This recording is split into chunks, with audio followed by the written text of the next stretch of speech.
Hi, this is Dan Hoops MD, and I want to talk to you about why you are here on social media, scrolling through videos, and not out doing life. The thing that happens to most of us is that we get stuck in loops. We say, why is my life the way that it is? Why am I not where I want to be in life? And we get stuck in these loops, and we can't figure out the next step in our life, partly because we live in what I call the place with words too much. And what's the solution for that? The solution for that is something that I call the place with no words. And before we get into that, I want to keep talking more about what this place with words is. It's what some neuroscientists call the default mode network.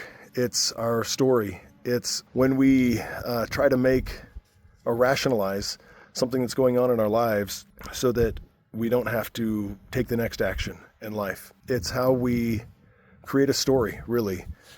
Most of us have a fear of imperfection, and frankly, that's why I just started making this video, because I wanted to start my social media with good lighting and a good background and have, this studio setup, and I wanted it to all be perfect, but really that was just my way of procrastinating, because I had a fear of imperfection, and if it wasn't going to be perfect, then I didn't want to actually post it.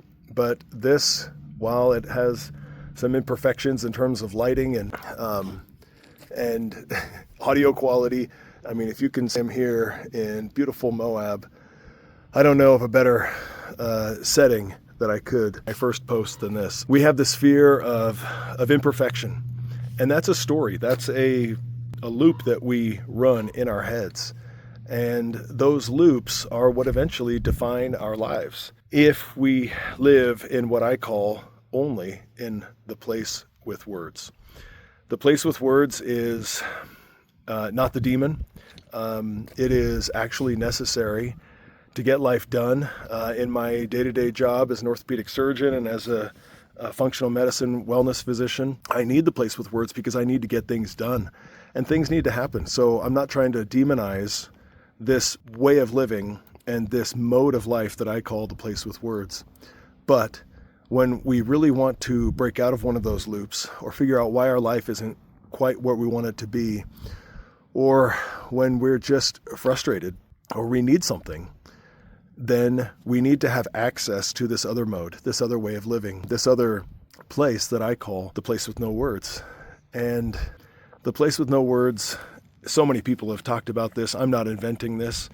This is just my way of sharing something that has been spoken about for eons, for generations, for all time. And it didn't really, for me, land until I had a personal experience with it. And so what I want to do here is share for people like me, people that maybe when they hear the words, follow your gut, follow your heart, get out of your head and into your heart, or let go and let God, or Jesus take the wheel. When they hear all of those things, they just don't know what they mean, or they don't know what to do with them. If that resonates for you, then let me tell you about this other way of living that I call going to the place with no words. You can get there in so many different ways. You can get there in beauty, in nature. Right here where I am, on a bike ride, doing something where you just become exhausted. And then you get into this state. It could be breath work. It could be meditation. It could be other altered states. It could be worship. And frankly, the two best ways that I think, I call them the freeways to the city, the place with no words. First one is human connection, just wordless presence with another human being.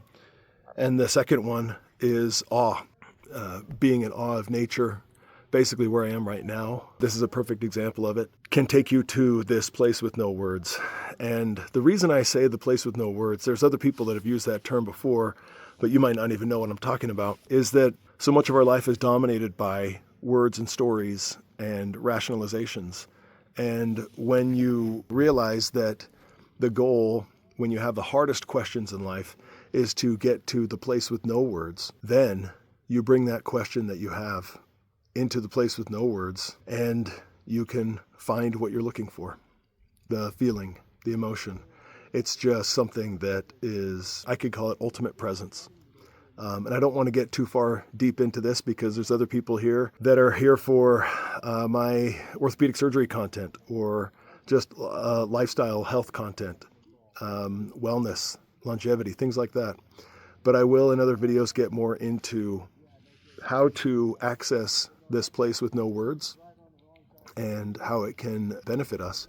That's truly my goal, is to share how we can become better people, not just for ourselves, but better people so that we can make this world a better place. And so in closing, I want to ask that you try to believe in the third story. And when I say the third story, what are the first two stories? The first story is shame. I did something wrong. The second story is blame. Something's wrong out in the world, out there, and I can just sit in my inaction because of the fact that there is something wrong out there. The third story is creativity, growth, possibility. It's everything that looks forward. The first two stories can be true, and often are. There are things that are wrong or that we're regretful inside of us, and there's things that are wrong outside of us and things that happen. People make decisions, random chance, life. Those two things, the first two stories are true, but I'm asking you to believe in and act on the third story. So in the comments, if you would, please just share your third story. What is the third story? What does creativity look like in your life? What does possibility look like in your life? If you go beyond the first, shame and blame, the first two stories, what does the third story look like in your life? And share that in the comments. I'm excited to go on this journey with all of you, anybody who's willing to come along with me as I get better production value and better audio and better video as we explore all of these facets of life. I love you all. Thanks for coming along for the journey.